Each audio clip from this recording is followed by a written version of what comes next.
So if you've been practicing personal injury long enough, this is definitely going to happen. You've been seeing a patient and they're under your care. They're already a patient, they're established, and let's say they're a commercial insurance patient. Well, they get in a car accident.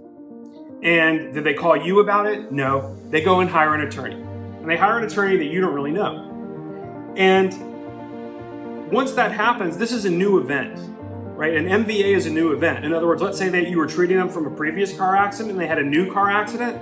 That first case is over. A second case is now open, and this is the new case.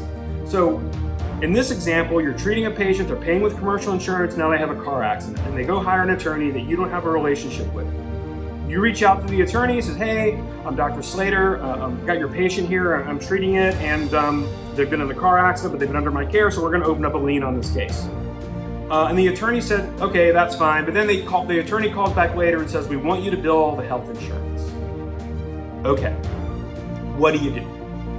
Well, what the attorneys don't understand is they don't understand insurance contracts.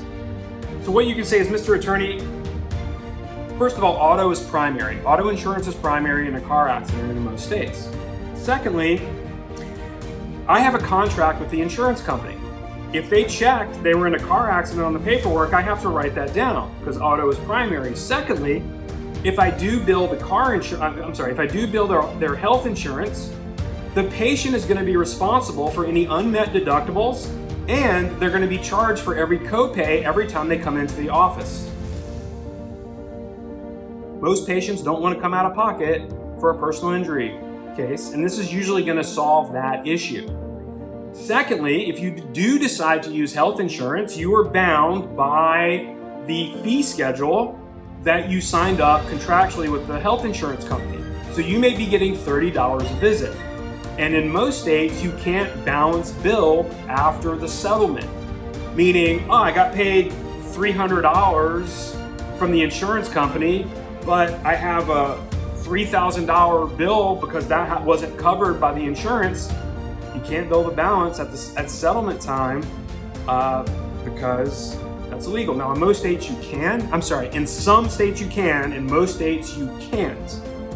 So if you bill that health insurance, you're gonna take their crappy reimbursement, and that's all you can get 90% of the time. You're out of the settlement. And here's the other thing.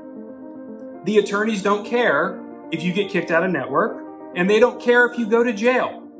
Because if you waive deductibles and you waive copays, you can be accused of enticement. In other words, you're enticing patients to come to your office because you're not collecting deductibles and copays. And if you get busted by the insurance company may say, where there's smoke, there's fire. What else is this doctor doing? Maybe we should open up an investigation of all the patients that we've had, and you're opening yourself up to an audit. So with all that said, the attorney should back down because you have leverage here. You have leverage because it's your patient. The patient is already coming to you. They like you, they trust you, and you're good. So when you have this conversation with the attorney knows that the patient likes you, and if the attorney tells the patient to go see someone else, the attorney probably doesn't like that. So you can also tell the patient that this is a car accident. You said this in your paperwork. We're gonna work on a lien, meaning you're gonna get free care until settlement time. Your attorney wants me to bill the health insurance. I have to follow the law, and that is really not the most legal thing that I can do, and I just want you to be aware of that. I have 15 other attorneys that you can use that understand the law and understand my contracts with insurance companies, and if you want me to make some recommendations, I can, but what I'm saying is get your patient involved because they already like you, they already trust you. They just met the attorney.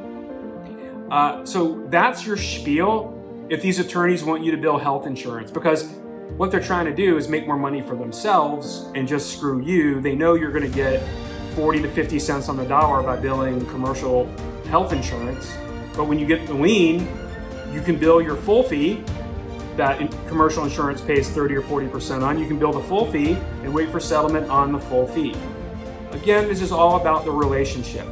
Now, in the example that I just gave from the doctor that had this issue, this was not an attorney firm or a law firm that the doctor had a relationship with. So you may have to make a decision. Stand by your office policies on all MVA cases. Auto is primary, and you're going to work on a lien or bill med pay or PIP, whatever state you're in. And if these attorneys tell you to bill the health insurance, you just have to tell them, Mr. Attorney, I really don't think you understand how these contracts work, right?